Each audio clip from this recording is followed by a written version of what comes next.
அஸ்ஸலாமு அலைக்கும் வரஹ்மத்துல்லாஹி வபரகாத்துஹு.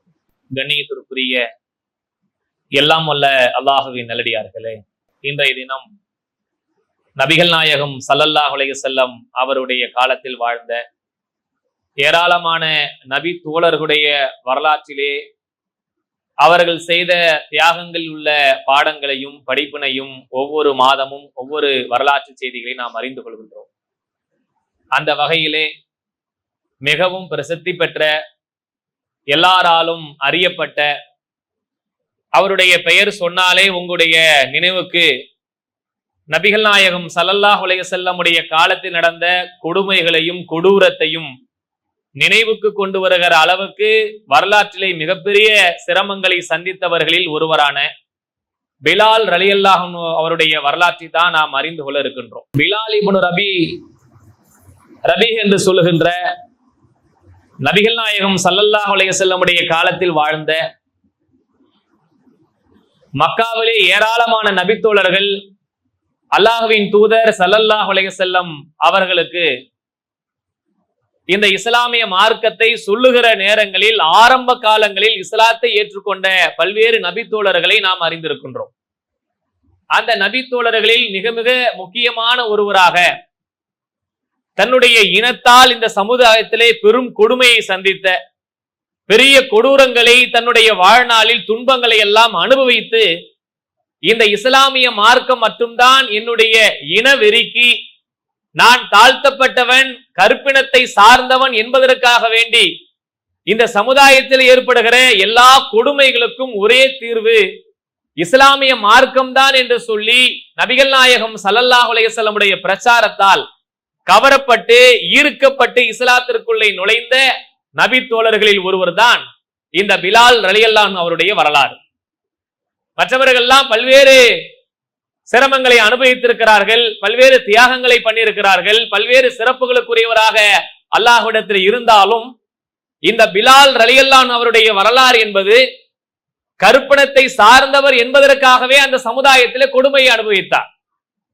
ஏனென்றால் இன்னைக்கெல்லாம் நீங்க பார்க்கலாம், மேலை நாடுகளில் அமெரிக்கா போன்ற யூரோப் கண்ட்ரிகள்லாம் வெள்ளையர்கள் கருப்பர்கள் என்ற கொடுமை மிகப்பெரிய தலைவிரித்து ஆடிக்கொண்டிருக்கக்கூடிய சூழ்நிலை இன்றும் கூட இருக்கிறது. கருப்பினத்தை சார்ந்தவர் என்று சொன்னாலே அவர்களை ஒரு மதிக்கத்தகாதவர்களாக, அவர்கள் ஆட்சிக்கே வந்து அமர்ந்தாலும் கூட அவர்களுக்கு வெள்ளையர்கள் தருகிற மரியாதை ரொம்ப குறைவானதாகவே இருக்கும். ஆனால் நபிகள் நாயகம் ஸல்லல்லாஹு அலைஹி வஸல்லம் அவர்கள் கொண்டு வந்த இந்த மார்க்கத்திலே இனத்தாலேயோ மொழியாலேயோ குலத்தாலேயோ நிறத்தாலேயோ எந்த வேறுபாடும் இல்லை என்பதை நபிகள் நாயகம் ஸல்லல்லாஹு அலைஹி வஸல்லம் அவர்கள் இந்த சமுதாயத்திலே பதிவு வைத்ததோடு, அப்படி இஸ்லாத்திற்கு வந்தவர்களை மிக நெருக்கமான ஒரு வாழ்க்கைக்கு உள்ளானவராக மாற்றிக்கொண்டார்கள். இஸ்லாத்துக்கு வருகிற நேரங்கள்ல கருப்பினத்திலிருந்து வந்தவங்களை சரி வாங்க இஸ்லாத்துக்கு அப்படின்னு களிமா சொல்லி இஸ்லாத்துக்கு வந்த பிறகு அவங்க ஒரு புறமா இருக்கட்டும் அப்படி என்று தூரமாக வைத்துக் கொள்ளக்கூடிய இடம் இல்ல. இன்னைக்கு எத்தனை பேர் பல மதங்களுக்கு மாறுறாங்க, ஆனாலும் மாறினாலும் கூட ஜாதியோடைய அந்த மதத்தில் இருப்பார்கள். நீங்க ஒரு மதத்திலிருந்து இன்னொரு மதத்துக்கு போனா கூட அங்க ஜாதி ஒழியாது, இனவெறி ஒழியாது, குலவெறி ஒழியாது. இதையெல்லாம் ஒழியாமலேயே அந்த மதத்திலே போய் இருந்து கொண்டு சில இடஒதுக்கீடுகளுக்காகவோ வேறு சில காரணங்களுக்காகவோ இருக்கக்கூடியவர்களை நம்ம உலகத்துல பார்க்கலாம். ஆனால் நபிகள் நாயகம் ஸல்லல்லாஹு அலைஹி வஸல்லம் அவர்கள் கொண்டு வந்த இந்த மார்க்கத்திலே இனத்தால் எந்த வகையான ஒரு வேறுபாடும் கிடையாது, உங்களுடைய நிறத்தால் எந்த வகையான வேறுபாடும் சமுதாயத்திலே கிடையாது. அல்லாஹ் ரப்புல் ஆலமீன் சொல்லுகிற மிக அற்புதமான ஒரு செய்தி என்ன? இன்னா ஹலக்னாக்கும் மின் ஸக்கரி வ உன்ஸா. அல்லாஹ் நம்ம சமுதாயத்தை மக்களை அழைத்து சொல்கிறான், இன்னா ஹலக்னாக்கும் மின் ஸக்கரி வ உன்ஸா. நபியே, அந்த மக்கள்கிட்ட நீங்க போய் சொல்லுங்க, உங்களை ஒரே ஒரு ஆணிலிருந்தே நாம் உங்களை படைத்திருக்கிறோம், ஒரு ஆண் உன் பெண்ணிலிருந்தே நீங்கள் படைக்கப்பட்டிருக்கிறீர்கள், உங்களுக்கிடையே நாம் குலங்களையும் கோத்திரங்களையும் ஏற்படுத்தியிருப்பது ஒருவரை ஒருவரை அறிந்து கொள்வதற்கு தானே தவிர உயர்வு தாழ்வு கற்பித்துக் கொள்வதற்காக இல்லை. உயர்வு தாழ்வு என்ற இந்த விஷயத்தை அல்லாஹு ரப்புல் ஆலமீன் 1400 ஆண்டுகளுக்கு முன்பாகவே திருமறை குர்ஆனிலே சொல்லப்படுகிற இந்த வசனத்தின் அடிப்படையில அல்லாஹ்வின் தூதருடைய காலத்தில் இஸ்லாத்தை ஏற்றுக்கொண்ட வந்த மக்களோடு சகஜமாக வாழ்ந்து பழகி நடைமுறைப்படுத்தி ஒட்டுமொத்த உலகத்திற்கு செஞ்சு காட்டிட்டு போயிட்டாங்க. இன் அக்கரமக்கும் இந்தல்லாஹி அத்துகாக்கும், உங்களை யார் அல்லாஹ்விடத்திலே சிறந்தவர் என்று சொன்னால், உங்களை யார் அதிகமாக அல்லாஹ்வை அஞ்சுகிறார்களோ அவர்கள் தான் அல்லாஹ்விடத்திலே சிறந்தவங்க. அல்லாஹ்விடத்திலே இனத்தாலேயோ குலத்தாலேயோ நிறத்தாலேயோ உயர்வாயிர முடியாது. அல்லாஹ்விடத்துல ஒரு சிறந்த தரஜாவை, சிறந்த ஒரு உயர்ந்த இடத்தை நீங்க பிடிக்கணும்னா அதிகமாக நீங்கள் அல்லாஹ்வை அஞ்ச வேண்டும். இறைவனை யார் அதிகமாக இந்த உலகத்திலே பயப்படுறாங்களோ அவங்கதான் அல்லாஹ்விடத்திலே சிறந்தவங்களை தவிர வேற வேற காரணத்தினால அல்லாஹ்விடத்திலே சிறந்தவராக முடியாது என்பதை இந்த வசனத்தின் வழியாகவும் நபிகள் நாயகம் ஸல்லல்லாஹு அலைஹி வஸல்லம் உடைய வாழ்க்கையின் வழியாகவும் உலகத்துக்கு செஞ்சுட்டு போறாங்க. இவங்க யாரா இருக்கிறாங்க? இந்த பிலால் ரலியல்லாஹு அவர்கள் மக்காவுடைய மிகப்பெரிய தலைவர்கள்ல உத்பா, ஷைபா இது மாதிரியான பெரும் பெரும் தலைவர்கள், அபுஜஹில் போன்ற பெரும் தலைவர்கள், பிரமுகர்கள் இருக்காங்கல்ல. மக்காவிலே வாழ்ந்த மக்கத்து குறைஷிகள், இறைவனை மறுத்தவர்கள், இணை கற்பிப்பதை முழுகியவர்கள், அப்படிப்பட்ட பெரும் தலைவர்களில் ஒருவரான உமையா பின் கலப் என்று சொல்லுகிற ஒரு மனிதர். அவரும் மக்காவுல ஒரு பெரும் மதிப்புக்குரியவராக இருந்தார். ஆனால் அவர் இஸ்லாத்தை வரவே இல்லை. அவர் மக்கா வந்த அந்த பெரும் தலைவர்கள், குறைஷி தலைவர்கள் ஒருவராக இருந்தார். அப்படிப்பட்டவனுடைய அடிமையாக வாழ்ந்தவர் யார் என்று சொன்னால் இந்த பிலால் ரலியல்லாஹு அவர்கள். அடிமைனா சாதாரணமான முறையில வச்சிருக்க மாட்டாங்க, ரொம்ப கேவலமா நடத்துவாங்க. கொடுமையிலே கொடுமை. அவங்களுடைய அந்த கொடுமைகளின் கொடூரங்களை நம்ம கண்ணு முன்னாடி பார்த்தோம் என்றால் ரத்த கண்ணீர் வரும் என்று சொல்லுவாங்கல்ல, அதுபோல ரத்த கண்ணீர் வடிக்கிற அளவுக்கு எல்லா கேவலத்தையும் பண்ணுவார்கள். அவர்கள் நிர்வாணப்படுத்துவார்கள், அவங்களை சுடுமண்ல போட்டு புரட்டுவார்கள், அவர்களை அடித்து வேதனைப்படுத்துவார்கள். அவர்களுக்கு மனசுல என்னவெல்லாம் ஆசை தோணுகிறதோ அத்தனையும் அந்த அடிமைகளை வைத்து பயன்படுத்த, அதுவும் குறிப்பாக கருப்பினத்தை சார்ந்தவங்களா இருந்தா இன்னும் கொடுமை கூடுதலா செய்வாங்க. எந்த அளவுக்கு சொல்லப்படுது, அந்த மக்கமா நகரத்துடைய அந்த மணல்கள்ல, சுடும் மணல்ல சின்ன பிள்ளைங்கள்லாம் அவரை பிலால் போட்டு இழுத்து தரன்னு இழுத்துக்கிட்டு போவாங்க, விளையாடுவாங்க. விளையாட்டு பொருள் மாதிரி ஒரு விளையாட்டு பொருளாகவே பிலால் அவர்களை, ஒரு உயிருள்ள மனிதர், அவருக்கும் உணர்வு இருக்கிறது, அவருக்கு எல்லா வகையான ஆசபாசங்கள் இருக்கிறது என்பதெல்லாம் உணராம பிள்ளைங்களை விட்டு பிலால் அவர்களை ரோட்டுல மணல்ல, சுடுமணல்ல அந்த பிள்ளைங்கள்லாம் இழுத்துக்கிட்டு ஓடி வருமா, அதை பார்த்து கொண்டு அந்த மக்கத்து குறைஷில உட்கார்ந்து சிரிப்பாங்களாம். எவ்வளவு பெரிய கொடுமை அனுபவிச்சிருக்காரு பாருங்க. அப்படி ஒரு நிலை, பிள்ளைங்கள்லாம் ஒரு விளையாட்டு பொருள் மாதிரி அவளை கேவலமா நடக்குது. அதை பார்த்து கொண்டு இந்த மக்கத்து குறைஷிகள்லாம் ரொம்ப சிரிப்பாங்க. உமையாவுடைய அடிமையா தான் இருந்திருக்கிறார் வேற. அவர் ரொம்ப சிரிச்சு கேலி பண்ணி கிண்டல் பண்ணி ரொம்ப அசிங்கம் பண்ணுகிற வேலைகளை எல்லாத்தையும் செய்து கொண்டிருக்கிற நேரத்துலதான் நபிகள் நாயகம் ஸல்லல்லாஹு அலைஹி வஸல்லம் உடைய அந்த போதனை அவங்களுக்கு போய் சேருது.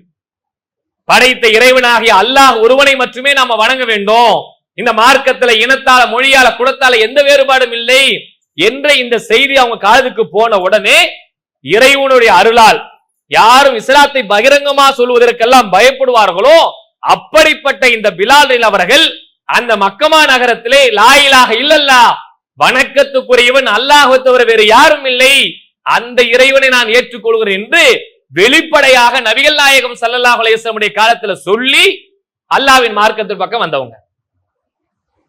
இது உங்களுடைய வரலாறை பற்றி சொல்லுவதா இந்த 20 நிமிஷம் 25 நிமிஷத்துல பெரிய வரலாறு முழுக்க நெடுங்க செய்திகளை சொல்லிட இயலாது. ஒரு பெரிய நீண்ட வரலாறு, அவங்களுடைய தியாகங்கள், அவங்களுடைய கஷ்டங்கள், அவங்களுடைய கொடுமைகள், இஸ்லாத்துக்கு வந்த வரலாறுகள் எல்லாம் ஏராளமான செய்திகள். அத்தனை செய்திகள் இருந்தாலும் கூட இந்த குறைந்த நேரத்தில் அவர்கள் இவ்வளவு கொடுமை இருக்கிற நேரத்திலும் கூட அல்லாஹ்வின் மார்க்கத்தின் பக்கம் வருவதில் தான் நமக்கு விடுதலை இருக்கிறது அப்படி என்ற இறைவனுடைய மார்க்கத்தை விளங்கி அல்லாஹ்வுடைய பேரல்லா இஸ்லாத்துக்குள்ளே நுழைந்து பகிரங்கமாக இஸ்லாத்தை சொல்லி ஏற்றுக்கொள்கிறார்கள். அப்படி இஸ்லாத்துக்குள்ள வந்த இந்த பிலால் ரலியல்லாஹு அவர்கள் எவ்வளவு சிறப்புக்குரிய அந்தஸ்துகளை நபிகள் நாயகம் ஸல்லல்லாஹு அலைஹி வஸல்லம் அவங்களோட இணைஞ்சிருக்காங்கன்னு பாருங்க. அல்லாஹ்வின் தூதர் எதை தன் வாயால சொன்னார்களோ, எதை தன் வாழ்நாளில் கடைபிடித்தார்களோ அதை இந்த பிலால் ரலியல்லாஹுடைய வாழ்க்கையில இணைந்து செயல்படுத்திருக்கிறாங்க. எந்த அளவுக்கு செயல்படுத்துறாங்க பாருங்க. நபிகள் நாயகம் ஸல்லல்லாஹு அலைஹி வஸல்லம் உடைய காலத்துல அல்லாஹ்வின் தூதர் இருந்தால் அங்கே பிலால் அவர் இருப்பார். பிலால் இல்லை என்றால் அல்லாஹ்வின் தூதர் இல்லை, அல்லாஹ்வின் தூதர் இல்லை என்றால் பிலால் அவர்கள் இல்லை என்று சொல்லுகிற அளவு சில பேர் சொல்லுவோம்ல, நெகமும் சதையுமாக வாழ்ந்தாங்கப்பா. நண்பனா நண்பன், சும்மா சாதா நண்பன் இல்ல, எப்படிப்பட்ட எங்க பார்த்தாலும் 2 பேரும் ஒன்னா இருப்பாங்க, எங்க போனாலும் ஒன்னா இருப்பாங்க, எங்க பார்த்தாலும் ஒன்னா இருப்பாங்க, எதுல பார்த்தாலும் ஒன்னா இருப்பாங்கன்னு சொல்லுவோம்ல. அப்படி சொல்லுகிற வகையில நபிகள் நாயகம் ஸல்லல்லாஹு அலைஹி வஸல்லம் உடைய காலத்துல எல்லா இடங்கள்லயுமே இந்த பிலால் அவர்கள் கூடயே இருந்திருக்கக்கூடிய ஒரு சூழ்நிலையை அவங்க வரலாற்று செய்திகள்ல பார்க்கும்போது இருந்திருக்கிறாங்க. இன்னும் சொல்ல போவதா இருந்தா நபிகள் நாயகம் ஸல்லல்லாஹு அலைஹி வஸல்லம் ஒருக்க சொல்றாங்க, மக்காவுல இருந்து மதீனாவுக்கு போன பிறகு, நாங்க கஷ்டமான காலங்கள்ல எங்களுக்கு சாப்பிடுவதற்கெல்லாம் வழி இருக்காது. அப்படிப்பட்ட இஸ்லாத்தை ஆரம்பத்துல சொல்லுகிற நேரங்கள்ல எங்களுக்கு பெரிய அளவுல நாங்க இறைச்சிகளோ உணவுகளை எல்லாம் பார்க்காத அளவுக்கு எல்லாம் இஸ்லாம் அவங்க ஏத்துக்கிட்டாங்க. அதை சொல்றாங்கன்னே எல்லாரும் புறந்தள்ள ஆரம்பிச்சுட்டாங்க. அப்படிப்பட்ட நேரங்கள்ல பிலால் ரலியல்லாஹுடைய தோல்ல மாட்டியிருந்த, உடம்புல மாட்டியிருந்த அந்த தோல் பையில இருந்த சில பொருட்களை தவிர எங்களுக்கு வேற எந்த உணவுப் பொருளுமே இருந்தது கிடையாது. நபிகள் நாயகம் ஸல்லல்லாஹு அலைஹி வஸல்லம் அவங்களுக்கு எவ்வளவு உறுதுணையா இருந்திருக்காங்க பாருங்க. சும்மா பேரளவு இல்ல, நபிகள் நாயகம் அவங்க இனத்தை ஒழிச்சு, இனவெறியை ஒழிச்சாங்கன்றதை விட கூடையே இருந்திருக்கிறாங்க. எல்லா தேவைகளுக்கு உதவி செஞ்சிருக்காங்க. உணவுக்கு வழி இல்லாத காலங்கள்ல பிலாலுடைய தோல்ல இருந்த சில பொருட்கள் எனக்கு உதவியாக இருந்திருக்கு என்று சொல்லுகிற அளவுக்கு நபிகள் நாயகம் ஸல்லல்லாஹு அலைஹி வஸல்லம் அவங்க பின்னுடைய காலத்துல இவங்களுடைய வரலாற்றை நினைவு கூர்ந்து பார்க்கிறாங்க. அவ்வளவு நெருக்கமான நபி தோழர்களில் ஒருவராக இவங்க இருக்கிறாங்க. எந்த அளவுக்கு நபிகள் நாயகம் ஸல்லல்லாஹு அலைஹி வஸல்லம் உடைய காலத்துல முதலில் பாங்கு சொல்ல வேண்டும் என்ற ஒரு சட்டம் வந்தது இல்ல. எப்படி எல்லாம் பாங்கு சொல்லி தொழுகைக்கு அழைக்கலாம் அப்படின்னு நிறைய மசூராக்கள், நிறைய செய்திகள் இருந்துச்சு. நெருப்பு மூட்டத்தை செய்யலாம், நம்ம வந்து ட்ரம்ஸ் அடிக்கலாம், இப்படி மலையிலிருந்து கல்லுகளை உருட்டி விடலாம், இப்படி நிறைய ஆலோசனை வருகிற நேரங்கள்ல கடைசியா என்ன ஃபைனல் பண்றாங்கன்னா, இந்த வகையின் மூலமாக அல்லாஹ் ரப்புல் ஆலமீன் அல்லாஹ் அக்பர் அல்லாஹ் அக்பர் என்ற இந்த பாங்கு ஒலியத்தான் உலகத்துக்கு தொழுகை அழைப்பாக பயன்படுத்தணும்னு சொல்லி நபிகள் நாயகம் ஸல்லல்லாஹு அலைஹி வஸல்லம் அவங்க ஃபைனல் பண்ணாங்க. அப்படிப்பட்ட பாங்கை உலகத்திற்கு ஓங்க ஒலிக்க சொன்னவர் யார் என்று சொன்னால், இந்த கருப்பணத்தை சார்ந்த இஸ்லாத்தை ஏற்றுக்கொண்டு வந்த பிலால் அவர்கள் தான் முதலிலே இந்த தக்பீர், இந்த வார்த்தையை சொல்லி அல்லாஹ்வின் மார்க்கத்தின் பக்கம் அழைக்கிறாங்க. எவ்வளவு பெரிய விஷயம் பாருங்க. எத்தனையோ பேர் இருக்கிறாங்க, எவ்வளவு பேர் கூட இருந்து சஹாபாக்கள் உண்டு. அப்ப அவங்களுக்கெல்லாம் கொடுக்காத ஒரு அந்தஸ்தை நபிகள் நாயகம் ஸல்லல்லாஹு அலைஹி வஸல்லம் அவங்க இவர் போய் சொல்லட்டும். எல்லாம் இனத்தல மொழி கிடக்கிறான், வெறி பிடிச்சு கிடக்கான், இஸ்லாத்தில் வந்த பிறகு எல்லாத்தையுமே சரிசமமா ஆக்கிட்டோம் என்பதை காட்டுகிற வகையில நபிகள் நாயகம் ஸல்லல்லாஹு அலைஹி வஸல்லம் அவங்க என்ன செய்யறாங்கன்னா, அவரை பாங்கு சொல்ல வைத்து ஒட்டுமொத்த உலகத்திற்குமே அழைப்பு கொடுக்கிற, எல்லோரும் இறைவன் பக்கம் வருகிற வாய்ப்பை ஏற்படுத்துகிறார் என்று சொன்னால் எவ்வளவு பெரிய சிறந்த இடத்தை நபிகள் நாயகம் ஸல்லல்லாஹு அலைஹி வஸல்லம் அவங்க இந்த பிலால் ரலியல்லாஹு அவர்களுக்கு கொடுத்திருக்காங்கன்னு பாருங்க. இன்னைக்கு எல்லாம் இந்த பேரை கேட்க முடியுதா? இன்னைக்கு இந்த பேரை கேட்கறது ரொம்ப அரிதாகி போச்சு. முதல்ல பாத்தீங்கன்னா பிலால் ரலியல்லாஹு அவங்க பேரை வைப்பாங்க, அம்மா பேர் வைப்பாங்க, யாசிர் அவங்க பேர் வைப்பாங்க, சுமையா பேர் வைப்பாங்க, ஹதீஜா பேர் வைப்பாங்க. இன்னைக்கெல்லாம் இந்த பேரை வைக்கிறதே நம்ம ஒரு ஃபேஷன் இல்லைன்னு நினைக்கிறோம். இதெல்லாம் இன்னைக்கெல்லாம் அதெல்லாம் ஓல்டுப்பா, அதெல்லாம் கோல்டுப்பா, இப்பெல்லாம் வேலைக்கு ஆகாது, இப்ப புதுசா லேட்டஸ்டா ஏதாவது சொல்லுங்க, ரொம்ப சூப்பரா சொல்லுங்கன்றோம். அர்த்தமுள்ள பேரு, அல்லாஹ் விரும்பின பேரை வைக்கிறது தப்பு இல்ல. இது மாதிரியான பேர்களை வைப்பதனால் ஏற்படுகிற நன்மை என்ன? அவங்களுடைய தியாகங்களை நினைவு கூறுகிற, எவ்வளவு கஷ்டம் மார்க்கத்துக்காக இஸ்லாத்துக்காக பட்டிருக்கிறாங்க, அந்த விஷயத்தை நினைவு கூறுவதற்காக வேண்டி நாம அதையெல்லாம் வைக்கலாமா இல்லையா? வைக்கிறோம் என்ற கட்டாயம்லாம் ஒண்ணும் இல்லை. இருந்தாலும் கூட அந்த பேர்களை கேட்கும் போது, சொல்லும் பொழுது, இவ்வளவு மார்க்கத்துல கஷ்டப்பட்ட ஒரு மனிதரா வாழ்ந்திருக்காரு, இஸ்லாத்திற்கு வந்த ஒருவராக இருந்திருக்கிறாரு, அல்லாஹ்வின் தூதரோட தோள் கொடுத்தவராக இருந்திருக்கிறாரு, பல தியாகங்களை கஷ்டங்களை அனுபவித்து அல்லாஹ்வுடைய நேசத்திற்குள்ளான ஆயிருக்கிறான்னு சொல்லி நாம் சொல்வதற்கு நினைவுபடுத்துவதற்கான பேர் வைக்கலாமா இல்லையா? இனி உலகத்துல எத்தனை பேர் தியாகம் பண்ணாதவங்கள, அற்பத்திலையும் அற்பமானவங்கள, அது மாதிரியான ஆட்கள், அது மாதிரியான பேர்கள் எல்லாம் உலகத்துல நிறைய பேர் வைக்கிறதுக்கு ஆசைப்படுறாங்க. நம்ம அந்த பக்கம் போக போறது இல்ல. ஆனால் இது மாதிரியான பேர்கள் வைப்பதன் மூலமாக இந்த வரலாற்றை நினைவு கூறுவதற்கான வாய்ப்பு இருக்கிறது என்பதை இந்த நேரத்தில் நம்ம சிந்திக்கலாம். அதே மாதிரி நபிகள் நாயகம் ஸல்லல்லாஹு அலைஹி வஸல்லம் அவங்க கேக்குறாங்க, ஒருத்தர் பிலால் அவங்கள்ட்ட கேக்குறாங்க, பிம சபக்தனி அலல் ஜன்னா. நபிகள் நாயகம் ஸல்லல்லாஹு அலைஹி வஸல்லம் போய் கேக்குறாங்க, பிலாலே நீங்க சொர்க்கத்துக்கு போகிற அளவுக்கு, எனக்கு முன்பாக சொர்க்கத்துல இருக்கிற அளவுக்கு ஒரு சிறப்புக்குரிய காரியத்தை நீங்க என்னத்தை செஞ்சீங்க? நபிகள் நாயகம் ஸல்லல்லாஹு அலைஹி வஸல்லம் அவங்க கேக்குறாங்க பிலால் அவங்கள பார்த்து, இப்படிப்பட்ட ஒரு சிறப்புக்குரிய காரியத்தை செஞ்சிருக்கீங்களேன்னு கேக்குறாங்க. அப்ப எனக்கு தெரியல யாரோ சொல்லா அப்படின்னு சொல்லிட்டு சொல்றாங்க, எப்பெல்லாம் நான் உழு செய்கிறனோ அப்பெல்லாம் 2 ரக்காயத்தை நான் தொழுதுருவேன்.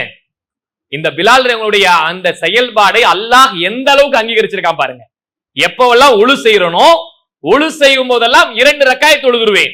இந்த செயல்பாடை செய்ததன் காரணமாக அல்லாஹ் என்ன செய்கிறான், நபிகள் நாயகம் ஸல்லல்லாஹு அலைஹி வஸல்லம் அவங்களுக்கு எப்பவெல்லாம் சொர்க்கத்தை எடுத்து காட்டுகிறானோ, சொர்க்கத்தை பற்றியான செய்தி சொல்லுகிறானோ, அப்பையெல்லாம் பிலாலுடைய கால் ஓசையை நான் கேட்கறது உண்டு, அவங்களுடைய செருப்பு ஓசையை நான் கேட்பது உண்டுன்னு சொல்லி நபிகள் நாயகம் ஸல்லல்லாஹு அலைஹி வஸல்லம் சொல்றாங்க. அப்போ எந்த அளவுக்கு சொர்க்கத்திலே போய் நுழைகிற அளவுக்கு, சொர்க்கத்துக்கு உரியவர் என்பதற்காக அவங்களுடைய ஓசையை கேட்கிற அளவுக்கு நபிகள் நாயகம் ஸல்லல்லாஹு அலைஹி வஸல்லம் அவங்களுக்கு அல்லாஹ் எடுத்து காட்டுகிறார் என்று சொன்னால், இவங்க வாழ்நாள்ல வாழும் பொழுது எப்பவெல்லாம் ஒழு செய்யறாங்களோ 2 ரக்காத் தொழுது இருக்கிறாங்க. நம்ம சொர்க்கத்துக்கு போறது எவ்வளவு அமல் செய்யறோம், எவ்வளவு கஷ்டப்படுறோம், எத்தனை திக்ருகள் செய்ய வேண்டும், எத்தனை தொழுகைகள் நாம செய்யறோம். ஆனா இதுவெல்லாம் செய்ய வேண்டும். ஆனா அதிலே ஒரு சிறப்புக்குரியது என்ன, ஒழு செஞ்சோட 2 ரக்காத் தொழுது. இது நமக்கு சொர்க்கத்துக்கு போற வழி என்பதை இந்த செயல்பாடின் மூலமாக நபிகள் நாயகம் ஸல்லல்லாஹு அலைஹி வஸல்லம் அவங்க பிலால் ரலியல்லாஹுடைய வாழ்க்கையின் வழியாக இந்த சமுதாயத்துக்கு, ஒட்டுமொத்த உலகத்திற்கும் சொல்லக்கூடிய ஒரு செய்தியை பார்க்கிறோம். அதே மாதிரி இந்த பிலால் அவர்கள் எவ்வளவு கஷ்டப்பட்டு இந்த மார்க்கத்தில் இருந்திருக்காங்க என்பதற்கான ஒரு செய்தி பாருங்க. அல்லாஹ்வின் தூதருடைய வாழ்க்கையோடு நெருங்கி இருக்காங்க அப்படின்றதுக்கு பாருங்க. ஒருக்க நபிகள் நாயகம் ஸல்லல்லாஹு அலைஹி வஸல்லம் என்ன செய்யறாங்கன்னா, இவங்க பிறருடைய தேவைகளை, கஷ்டங்களை போக்குவதற்காக வேண்டி ஒரு யூதனிடத்திலிருந்து பிலால் ரலியல்லாஹு வழியாக கடனை வாங்கிட்டு வந்து நபிகள் நாயகம் ஸல்லல்லாஹு அலைஹி வஸல்லம் கொடுத்து, யாருக்கெல்லாம் தேவை இருக்கோ அந்த தேவையை போக்குறதுக்காக கொடுத்திருக்கிறாங்க. அப்படி கொடுக்கிற நேரங்கள்ல ஒரு முறை அந்த யூதன் என்ன செய்யறான், பள்ளிவாசலுக்குள்ள பாங்கு சொல்றதுக்கு பிலால் அவங்க உள்ள வர்ற நேரங்களை பார்த்து, பிலாலே என்கிட்ட வாங்கின கடன் சம்பந்தம் ஞாபகம் இருக்கா உனக்கு, டைம் ஆகி போச்சு, இன்னும் நீ காசு கொடுக்கலையான்னு கேட்கறாங்க. அப்போ அவர்கிட்ட இல்ல. யாருக்காக வாங்கிட்டு வந்தாங்க, பள்ளிவாசல்ல கஷ்டப்பட்டு வர்றவங்களுக்காக வேண்டி, தேவைக்காக வேண்டி நபிகள் நாயகம் ஸல்லல்லாஹு அலைஹி வஸல்லம் அவங்க யூதர்கள்ட்ட இருந்து சில நேரங்கள்ல பள்ளிவாசல ஃபண்ட் இல்லாத போது வாங்கி கொடுத்திருக்கிறாங்க. நாம ரசூலுல்லாஹ்வுடைய வரலாற்றுல கூட பார்ப்போம். இறுதியாக அல்லாஹ்வின் தூதர் அவர்கள் யூதர்கிட்ட வாங்கிய கடனுக்காக வேண்டி தன்னுடைய கவசத்தை அடமான வச்சிருந்திருக்காங்க அப்படின்னு நம்ம வரலாற்றுல நபிகள் நாயகம் ஸல்லல்லாஹு அலைஹி வஸல்லம் வரலாறு வருகிற நேரங்கள்ல அந்த செய்தியை பார்த்திருக்கோம். அந்த மாதிரி கடன் வாங்கல ஒரு செய்தி தான் இந்த பிலால் அவர்கள் என்ன செஞ்சிருக்காங்க, யூதன்ட்ட இருந்து ஒரு கடன் வாங்கி கொடுத்துட்டு போன உடனே அந்த கடனை கேட்கறதுக்காக வந்துட்டாங்க. பொருளாதாரம் இல்ல, அவங்கள்ட்டையும் இல்ல. ரசூலுல்லாஹ்ட்ட போய் கேட்கறாங்க. ரசூலுல்லாஹ்ட்ட அந்த நேரத்துல எந்த பொருளாதாரமும் இல்ல, அமைதியா இருக்கிறாங்க. உடனே அவங்க சொல்றாங்க, அல்லாஹ்வின் தூதரே, அவருடைய கடனை அடைக்கிற வரைக்கும் நான் மதீனாவில் இல்லாம இந்த ஊரை விட்டு நான் வெளியே போயிடுறேன். நான் போய் ஏதாவது பொருளாதாரத்தை ஏற்பாடு செய்து வந்து அந்த யூதன்கிட்ட கொடுத்துட்டு அந்த கடனை அடைக்கிற வரைக்கும் நான் இங்க இருக்க மாட்டேன் அப்படின்ற அளவுக்கு சொல்றாங்க. உடனே ரசூலுல்லாஹ் அப்படியே அமைதியா இருந்துறாங்க. அதுக்கு பிறகு என்ன செஞ்சிடறாங்க, எல்லா பொருளையும் கட்டிக்கிட்டு ஒட்டகத்தை ஏறிக்கிட்டு என்ன செய்யறாங்க, போறாங்க. போய் மதீனாவுடைய எல்லை போய் அடையிறதுக்குள்ள நபிகள் நாயகம் ஸல்லல்லாஹு அலைஹி வஸல்லம் அவங்கள்ட்ட இருந்து வேற நபித்தோழர் வழியா அவங்களுக்கு செய்தி போகுது, பிலாலே நீங்க நகரத்தை விட்டு போவாதீங்க, வாங்க ஊருக்குள்ளன்னு நபிகள் நாயகம் ஸல்லல்லாஹு அலைஹி வஸல்லம் கூப்பிட்டாங்கன்னு உள்ள வராங்க. உள்ள வந்த உடனே பள்ளிவாசலுக்குள்ள உட்கார்ந்து இருக்காங்க. அப்போ சொல்றாங்க நபிகள் நாயகம் ஸல்லல்லாஹு அலைஹி வஸல்லம், பிலாலே நீ அவர்கிட்ட இருந்து வாங்கிட்டு வந்த கடன் அடைக்கிறதுக்கு வெளியே பாருங்க 2 ஒட்டகத்துல பொருள்கள் எல்லாம் கட்டி வச்சிருக்கிறேன், அதை முதல்ல கொண்டு போய் நீங்க எல்லாத்தையும் அவர்கிட்ட கொடுத்து அந்த கடன் எல்லாம் ஃபைசல் பண்ணிட்டு வர வரைக்கும் நான் என் வீட்டுக்கு போக மாட்டேன், பள்ளிவாசல்லையே தான் உட்கார்ந்து இருப்பேன்றாங்க. நீங்க கொண்டு போய் அவர்கிட்ட கொடுத்துட்டு வர வரைக்கும் இந்த பள்ளிவாசலை விட்டு என் வீட்டுக்கு யாரு சுத்தி அவங்களுடைய மனைவிமார்கள் வீடு எல்லாம் இருக்கு, அங்கேயே மதீனத்தின் பள்ளிவாசல ஒட்டி அவங்க வீடு இருக்குது, ஆனா யார் வீட்டுக்கும் போகாம நான் இங்கேயே உட்கார்ந்து இருப்பேன், நீங்க அடைச்சிட்டு வர வரைக்கும்ன்றாங்க. இவங்க போய் கொடுத்துட்டு இஷா நேரத்துக்கு வராங்க. எல்லாம் முடிச்சிட்டீங்களான்னு கேட்கறாங்க. இன்னும் முடியல, இன்னும் கொஞ்சம் இருக்குன்னு. உடனே அப்ப நீங்க முடிக்கிற வரைக்கும் நான் வரமாட்டேன்னு நபிகள் நாயகம் ஸல்லல்லாஹு அலைஹி வஸல்லம் இன்னமும் பள்ளிவாசலே உட்கார்ந்து இருக்கிறாங்க. அதையெல்லாம் முடிச்சுட்டு மறுநாளுக்கு வந்து என்ன சொல்றாங்க, நான் எல்லாத்தையும் கொடுத்துட்டேன்னு சொன்ன உடனே தான் நபிகள் நாயகம் ஸல்லல்லாஹு அலைஹி வஸல்லம் அவங்க வீட்டுக்கு போனாங்கன்ற செய்தியே வரலாற்றிலே பார்க்கிறோம். என்றால் அல்லாஹ்வின் தூதருக்கும் பிலால் ரலியல்லாஹு அவர்களுக்கும் எவ்வளவு நெருக்கமான ஒரு தொடர்பு இருந்திருக்குன்னு பாருங்க. அவ்வளவு ஒரு செய்தி உருக்கமாக, அவர் யாரோ வாங்கினா கடனை கொடுத்தா என்ன கொடுக்காட்ட என்ன அப்படி இல்ல, எனக்காக, இந்த தலைவனுக்காக, இந்த சமுதாயத்துக்காக நீங்க வாங்கின கடனை நீங்கள் அடைத்து விட்டு வர வரைக்கும் நான் காத்து கொண்டிருப்பேன்னு நிக்கிறாங்கன்னா எவ்வளவு பெரிய அந்த ஒரு தலைமைத்துவத்தை வெளிப்படுத்திருக்காங்கன்னு பாருங்க. நீங்க எத்தனை பேர் கடன் வாங்கி கொடுப்போம், அவன் அடைச்சா என்ன அடைக்காட்டா நம்ம நினைப்போம். ஆனா இஸ்லாத்துடைய பார்வையில நீங்கள் கடனுக்கு சாட்சி நின்னால் நீங்களும் கடன்காரன் தான். இஸ்லாத்துடைய பார்வையில் என்ன சட்டம், கடனுக்காக வேண்டி சாட்சி கையெழுத்து போட்டாலோ கடன் வாங்குறது நடுவில் நின்னாலோ நீங்களும் கடன்காரன் என்று இஸ்லாம் சொல்லுகிறது. அந்த கடனை அடைக்கக்கூடிய பொறுப்பு அவருக்கு எப்படி இருக்கிறதோ அதை அடையிற வரைக்கும் நமக்கு அந்த பொறுப்பு இருக்குன்னு இஸ்லாம் சொல்லுகிறது. இதை நபிகள் நாயகம் ஸல்லல்லாஹு அலைஹி வஸல்லம் வாழ்நாள்ல செஞ்சு காட்டிய செய்தியை பார்க்கிறோம். அதே போல நபிகள் நாயகம் ஸல்லல்லாஹு அலைஹி வஸல்லம் ஒரு போருக்காக வேண்டி அழைச்சிட்டு போறாங்க. அழைச்சிட்டு போனவனே போர் முடிஞ்சு ஒரு இடத்துல வந்து நிக்கிறாங்க. இந்த செய்தி நீங்க கேள்விப்பட்டிருப்பீங்க. போர்க்காலம் முடிஞ்சு வந்து இலைப்பாடுறதுக்காக ஒரு இடத்துல ரெஸ்ட் எடுக்கிறதுக்கு நைட்டு தங்குறாங்க. தங்கினா எல்லாருக்கும் கடுமையான ரெஸ்ட், எல்லாரும் டயர்டு. சரி, எல்லாரும் தூங்கலாம் நினைக்கும் போது, யார் இப்பொழுது நீங்க நாங்கெல்லாம் தூங்கும் பொழுது விழிச்சுக்கிட்டு எங்களை காலைல சுபுக்கு எழுப்புற ஆளு யாருன்னு கேட்கிறாங்க. அப்போ பிலால் அவங்க முன் வந்து என்ன சொல்றாங்க, யார சொல்ல, நான் இருக்கிறேன், நான் அதுக்கான பொறுப்பெடுத்துக்கிறேன்றாங்க. நாம அப்படியே வருவோமா? ஒரு கடுமையான வேலை செஞ்சுட்டோம், சாதாரண ஏற்றி தொழுவுறதே பெரிய கஷ்டம். ஆனா இந்த மாதிரி வேலையெல்லாம் போர்க்களத்தெல்லாம் முடிச்சுட்டு வந்து உட்கார இடத்துல என்ன யாராவது பொறுப்பெடுத்தீங்களாப்பா, எல்லாரும் டயர்டா இருக்கான்னு சொல்லும் போது நம்ம யோசிப்போம் இல்ல. பிலால் ரலியல்லாஹு அவர்கள் யோசிக்கவே இல்லை. யார சொல்ல, நான் பொறுப்பெடுத்துக்கிறேன்றாங்க. பொறுப்பெடுத்தா அந்த பொறுப்பு என்ன நிலைந்துச்சுன்றது பின்னாடி சொல்றேன். அவங்க என்ன ஆயிடுச்சு, பொறுப்பு எடுத்துக்கிறாங்க. காம பிலாலுன் யுஸல்லி, எல்லாரும் தூங்குறாங்க, டயர்டா ரெஸ்ட்ல எல்லாம் படுத்து கிடக்கிற நேரத்துல நடுராத்திரில பிலால் ரலியல்லாஹு அவங்கள மட்டும் எழுந்து தொழுதுட்டு இருக்காங்க. எல்லாம் டயர்டா வந்து தூங்கிட்டாங்க. இவங்க மட்டும் இப்படி நிக்கிறாங்க பாரு. இஸ்லாத்துக்குள்ளே வந்து அல்லாஹ்வுடைய மார்க்கத்தை ஏற்றுக்கொண்டு போர்களில் கலந்து பல தியாகங்களை செய்திருக்க இவங்க இன்னும் அல்லாஹ்வுக்கு நன்றி செலுத்துவதற்காக வேண்டி இரவுல எல்லாம் ரெஸ்ட் எடுக்கிற நேரத்துல போர்க்களத்துல கூட நின்று தொழுகிறாங்க. அப்படி தொழுது இன்னும் கொஞ்சம் நேரம் ஆன பிறகு என்ன செய்தாங்க, எல்லாரும் டயர்டா தூங்குற மாதிரி அவங்களும் தூங்கிட்டாங்க. என்னப்பா காலைல எழுப்பி விடுறேன்னு சொன்னீங்க, எழுந்து பார்த்தா யாருமே எழுந்திருக்கல. உமர் அவங்க முதல்ல எழுந்திருக்கிறாங்க. எழுந்து சொல்றாங்க, எல்லாம் எழுந்துங்க, டைம் ஆகி போச்சு, சூரிய உதயம் ஆயிடுச்சு, சுபு தொழாம தூங்குறோம் எல்லாரும் எழுப்புறாங்க. எழுப்பணும் எல்லாரும் எழுந்து உட்கார்ந்துறாங்க. நபிகள் நாயகம் ஸல்லல்லாஹு அலைஹி வஸல்லம் கேட்கறாங்க, பிலாலே எழுப்புறேன்னு சொன்னீங்கல்ல, ஏன் எழுப்பாம நீ தூங்கிட்டீங்கன்னு. யார சொல்லா, உங்களை தூங்க வச்ச அதே இறைவன் தான் என்னையும் தூங்க வச்சுட்டா. அப்படி உடனே ரசூல்லா என்ன செஞ்சுட்டாங்க, அல்லாஹ் மேல சொல்லிட்டாப்புல, ஒண்ணும் பண்ண முடியாது, எல்லாம் நைட்ல தொழுது இருக்கிறா வேற, எல்லாம் டயர்டா வேற இருக்கிறாங்க. நம்ம சொன்னேன், இது சைத்தானுக்குரிய இடம் ஆகி போச்சு இந்த இடம். இந்த இடத்துல யாரும் நீங்க இருக்க வேண்டாம், எழுந்துருங்க, எல்லாரும் வேற இடத்துக்கு போய் தொழுவோம். நம்ம ஒரு இடத்துல தொழாம தூங்கிட்டா நபிகள் நாயகம் ஸல்லல்லாஹு அலைஹி வஸல்லம் சொல்ற வார்த்தையை பாருங்க, இது சைத்தானுக்குரிய இடமா இருக்கு, இங்க யாரும் தொழ வேண்டாம், எழுந்துருங்க, எல்லாரும் எழுந்து ஒழு செஞ்சுட்டு நம்ம இன்னொரு இடத்துல போய் தொழுவலாம் வாங்கன்னு எல்லாரையும் கூப்பிட்டுட்டு போய் அங்க தொழுதாங்கன்னு பாக்குறோம். இப்போ நம்ம உணர வேண்டிய விஷயம் என்ன, பிலால் அவர்கள் வந்து பொறுப்பெடுத்து தியாக உணர்வா நின்னது ஒரு புறம், அந்த இடத்துல தொழுக முடியல உடனே ரசூலா உணர்றது என்ன, இது சைத்தானுக்குரிய தொழுகாத ஒரு வீட்டுல இருக்கிறோம் என்றால், தொழாம ஒரு இடத்துல இருக்கிறோம் என்றால் அது சைத்தானுக்குரிய இடமாக நபிகள் நாயகம் ஸல்லல்லாஹு அலைஹி வஸல்லம் அவங்க சொல்றாங்க. நம்மள எத்தனை பேர் தொழாம நம்ம உறங்கிட்டு இருக்கோம்னு சிந்திச்சு பாருங்க. நம்முடைய வீடுகள்ல நம்ம இருக்கக்கூடிய இடங்கள்ல நாம தொழாமல் அங்கே உறங்கி கொண்டிருந்தால் அது சைத்தானுடைய கூடாரமாக இருக்கிறது என்று நபிகள் நாயகம் ஸல்லல்லாஹு அலைஹி வஸல்லம் சொல்றாங்க என்றால், நம்முடைய வாழ்க்கையில தொழுகைக்கான முக்கியத்துவத்தை எல்லா இடங்களிலும் உணர்ந்து கொண்டே இருக்க வேண்டும். தொழுகைதான் இஸ்லாத்தினுடைய அடித்தளம். அதன் மூலமாகத்தான் அல்லாஹ்விடத்தில் எல்லா வகையான தேவைகளையும் கேட்க முடியும், எல்லா பாவ மன்னிப்பும் கேட்க முடியும். அப்படி நபிகள் நாயகம் ஸல்லல்லாஹு அலைஹி வஸல்லம் அவங்க இவங்களுடைய இந்த வரலாற்றின் மூலமாக நமக்கு உணர்த்துவதை பார்க்கிறோம். தொழுகை இல்லை என்றால் நாம் முஸ்லிமே இல்லை என்று நபிகள் நாயகம் ஸல்லல்லாஹு அலைஹி வஸல்லம் சொல்லக்கூடிய செய்திகளையும் பார்க்கிறோம். அப்ப இதெல்லாம் அல்லாஹ்வின் தூதருடைய காலத்துல பிலால் ரலியல்லாஹு வரலாற்று செய்திகளை இன்னும் ஏராளமான வரலாற்று செய்திகள் இருக்கு.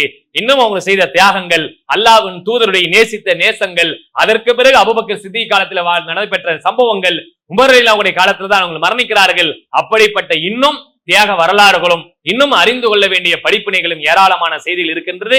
இன்ஷா அல்லாஹ் இன்னொரு வாய்ப்பு வரும்போது அறிந்து கொள்ளலாம் என்று கூறி நிறைவு செய்கிறேன். வாஹிர் தாவானா அல்ஹம்துலில்லாஹி ரப்பில் ஆலமீன். அஸ்ஸலாமு அலைக்கும் வரஹ்மத்துல்லாஹி.